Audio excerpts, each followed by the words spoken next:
Welcome back. This is Dan Havey with CF Ninja Hacks. And the other day, Heather had a question about how to be able to get a large image to fit properly in her page. So she wanted to create a background image, and I'll show you what her original was. So she had this big picture of the pool. She wanted it to be full width, but she also wanted to be able to set the height on it. And of course, naturally within ClickFunnels, that's a little bit more difficult to do because of the fact that you want the image to be able to continue to change as the viewport width changes. So if I change the size here, if I just pull this around, you want the image to be able to reflect that. And what she did is she came in, and I've seen a lot of people do this. You either try to put in a whole bunch of padding here into this section. So you put in a bunch of rows. She had like 6 or 8 different rows in here. She had a bunch of padding on the rows, on the section, on everything else to try to get a height. But the problem is, again, it's not responsive. So as you go to different devices, or if somebody were to resize it on their big screen like this, it's not going to act properly. Another problem she ran into is she had put in 2 sticky sections up here at the top, and I found that absolutely just crashed everything. And although she had given me a share funnel, I had to go in and take out all the sections and rebuild them, because by putting in the 2 sticky sections, it really messed everything up. And so I just kind of had to start all over again. So here is my version of it, and you see I have its full width here, and it goes all the way down to the bottom. In fact, it goes a little further than the bottom even, because I told it to make it go off of the width of the screen and then give it a height based upon the width. And you see here now, as we move this, the image stays exactly perfectly the same no matter what viewport width you are on. So then also at the top here, I made the second section sticky to top on scroll. So as we scroll up, this will stick to the top, and we'll just show that there. So it goes up and it scrolls, and it actually looks like the height of this thing gets bigger as it does that, but it's just optical illusion, because I actually tested it and I checked to see before and after it sticks if the height changes, and the height stays exactly the same. So it's just kind of an optical illusion that it seems to get taller, and I think it's because this is scrolling up behind it. So in this case here, I did not make this picture parallax. I tried it at parallax, didn't look right. So I'm just going to make it just scroll up behind. But then on hers, she had a bunch of images down at the bottom, and I started looking at those images, and I went back and I was thinking about the training I did on how to use organic design in order to be able to line up different elements on the screen. So basically what you're going to see at the bottom of mine is essentially this. So here would be like one image, and here would be another image, and how to take the size and shapes of those images and to line them up in what we would refer to as organic design, rule of thirds, Fibonacci sequence, whatever you want. And so I got like a 45-minute long video here just going through all the theory on how the organic design works. And so mine is not perfect here because I didn't get into really the nuance of it, but I kind of gave it the flair I wanted. So what we had here then is I just took a couple of the images she had at the bottom of her page, and I said, okay, what would it look like? What could it look like if I decided to set it up with an organic design in mind?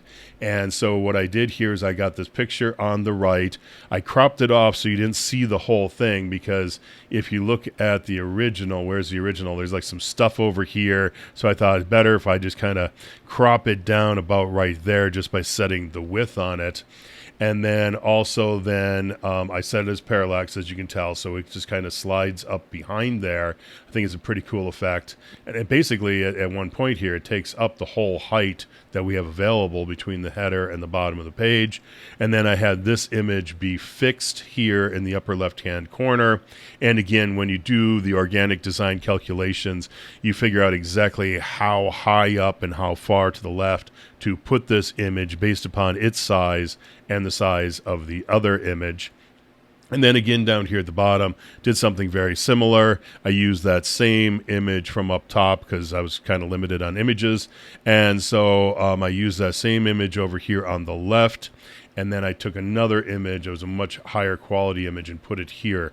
So I really think that as you come down this page, your eye is going to go obviously immediately over here, and then of course, boom, over here into the blue, down to this nice image, and then as this scrolls up, your eye is going to catch the rest of what is on this one here as it is revealed. And so I think that's kind of a cool way to put these things together. Now you're saying to yourself, of course, okay, Dan, great, that's pretty, but how'd you do it? So let me just show you. It's all done 100% with CSS. So let's take a look at the top part here first. So let's go into our page. And so again, the top section here, I just built that out exactly as hers was. The second section, this is where I said stick to top on scroll. Again, nothing special here. I used a navigation element on the right and an image here. Oh, and I guess up here I did do something a little bit special. I got these 3 icons. She had 2 up there, and I just dropped in 2 Facebook icons just to speed up the process. And what I did in order to line these up is I did something known as Flexbox. And so let me show you how that works. Let me turn that off. And so, and let me move this out of the way. So what we did is you take 3 different elements in this case here. Each one of these is an icon element. And I just took 3 icon elements and I stacked them up on top of each other. And then you apply what is known as Flexbox, and you call it by saying display flex. And you always want to do it at the very first element outside of these icons themselves. So let me show you what I mean by that. Right click and let's inspect this area. So here is, well, technically right here is the icons itself, and the first layer outside of it is the call inner. So we have the ID of call right 158 and the class of call inner for the element directly inside of it. So what we want to do is we want to say on call inner, we want to display flex, and then everything inside of that will display as flex right there. And then there's different ways of justifying the content and lining it up and whatnot. In this case here, I just said justify content space around, so it gives it an equal amount of space around everything. And then I did put some on the row here. I did put 100 right and left padding just to be able to pull things in a little bit from the side. So that's how we got that top row set up. And then also in Heather's original code, she had every single section in here set to be 100% width. Well, you can do a shortcut just by saying .container instead of going in, and let me just find a container here. So here's the container. Now she had gone in and made individual lines all saying section of 80834, whatever the section ID was. But what you can do instead is you can just call the class right here, the class of container instead, and that will do every single one of them on the page. So we got those 2 done, and then here is what how I set up this right on the page here, and that is it. I mean, this is the only thing in order to get this image to look proper is to use that little bit of code. Now, how do we come up with that code? Let's go over here. We're going to right click and we're going to inspect this element, because the first thing you need to know is how big is that image? What are the dimensions of that image? So, so excuse me. So we come down here and we got the size on this of 1247 by 630. So 1247 wide by 630 tall. So the first number is always your width, your X, and your horizontal. Second number is always your height, your y-axis, and your vertical. So in this case, what we do here is we take the second number and we divide it by the first number. So it's 630 divided by 1247, which comes out to be almost exactly 50%. It was 0.5052. And so that's what we do here. So what we're saying here is just take, again, we're just going to take this entire section by grabbing the ID for it. And we're going to say, give it a height of, and now we have to do a calculation. So we know that we want this image to be 100% of the viewport width. So no matter what device it's on, we want this thing going completely side to side within that window that we are looking at. And then what we want to do is say, okay, we know we want that to be 100%. Well, we want the height to be the 0.5052. So the 630 divided by the 1247 gave us our 0.5052. So then we can tell it, okay, that will maintain perfectly the aspect ratio by having that be the 0.5052 of the width of the page. So this is it. That's the entirety of what you need to be able to always set a background image to perfectly fit and stay within its aspect ratio on your page like this. So now let's just scroll down a little bit further, and let me skinny this up so we can get a better look at what we got on the page. So now the next thing we have here, this is a little extra bonus. We're going to do the same thing here. So we got this image. So I made a background row, and I put this image into that background row. And again, what I said here, and this was more arbitrary than anything else. And again, had I followed my organic design rules exactly, this would be more perfect. But just kind of the basics of what I did here is, so I just said, okay, let's set a height on this row of, again, the 100% of the viewport width, even though we're not using all 100%, at times 0.55.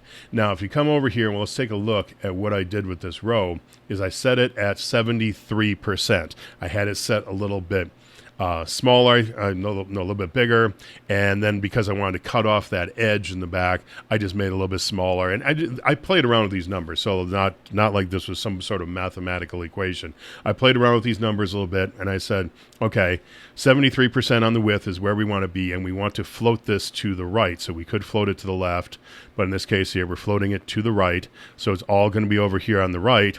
And so I made this row 73%.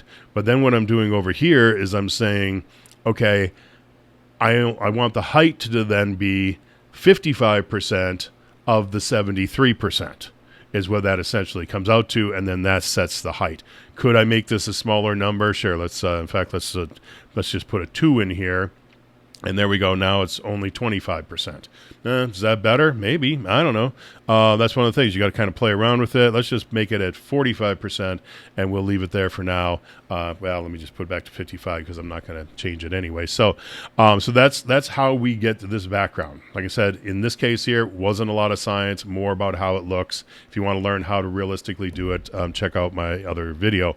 But then we have to move this image right here. So the first thing I want to do is let's take that. Let me click out of there first and close that. Let's take off that absolute positioning. And now we have our image. And so all I did is, because again, remember this blue picture, that is the background image on the page. And so inside, the background image of the row is what it is. So it's a single column row. And inside of the single column row, I just dropped in this image, and I told it to put the image to the left-hand side. And then what you do is we can position this absolutely. So it's going to be positioned absolutely within, if that's the right word, but it's going to be absolute positioning within the container it is inside of. And in this case here, this image, and this column, in fact, is what we're doing. We're taking the column that the image is inside of, and we're saying we want to absolute position that based upon the row that it's inside of. So here we got our row, and then inside of it there's a column, and inside of that there's an image. Well, the first thing inside the row is the column. That's why we got the column here and not the image. And so we're saying we're going to take that column and we're going to move it absolutely based upon where the row is. So in this case here, we're going to take it and we're going to put it up into the upper left-hand corner. And I'm sure everything I was doing with my hands there was probably backwards. So what we do first is we say positioning of absolute. So it will absolute position it within the row. And then we're going to say top minus 160 pixels. So that says bring it up 160 pixels, because it's a negative number. It's going to go up 160 pixels. If we had made this a positive number, it would push it down 160 pixels. So then we're going to also say we want to move it to the left by 255 pixels. Again, negative number pushes it outside of the row. Positive number would pull it inside of the row. So again, if we take off that right there, pushes it over into the middle, but we want it overlapping outside. And again, in my organic design, I tell you exactly how to calculate how far left and right you want to move these things and how big to make the images so that everything lines up perfectly and organically. And then again, I basically did exactly the same thing again right down here for the second set. The only difference really was obviously their size differences, but otherwise I just took the row, which is this image right down here. That would be the row. I floated that to the left instead of floating it to the right. That's the only difference. And the same thing here with this image. I still did negative top of 200 pixels, but instead of here going left, here I said right. So I said right minus 500 pixels. And again, these again kind of break my rules, but I just wanted to kind of at this point line it up and make it look somewhat decent. So I just said right minus 500 pixels, because again, it's going to go off the right hand side of the row, and 500 pixels negative off the right hand side of the row will then push it further to the right outside of the box. So again, anytime you're going with a negative number, you're basically going outside of the box. Here, if we make it a positive number, we go inside of the box.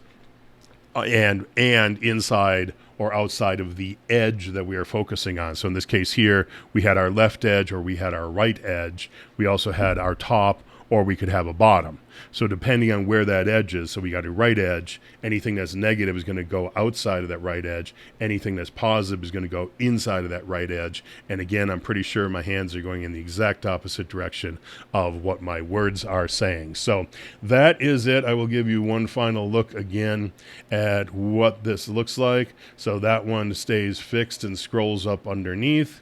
And same with this, and this one is nice and parallax. And then again, the same thing here, kind of serpentining back and forth. And I also looked at it with kind of like the motion of it here. Here you got like these steps at the bottom here. They're kind of coming and pointing this way. So your eye comes in and you got this kind of an angle at this point, and you got this angle here, and that angle then brings your eye down this way.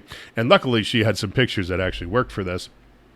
So as your eye came down this way, where does it come down to? Of course, it comes down to this water feature right here. It's higher. There's a hill on this side here. So you have a natural, again, right to left kind of motion with your eye coming down even the front of the chair, pushing you over this way.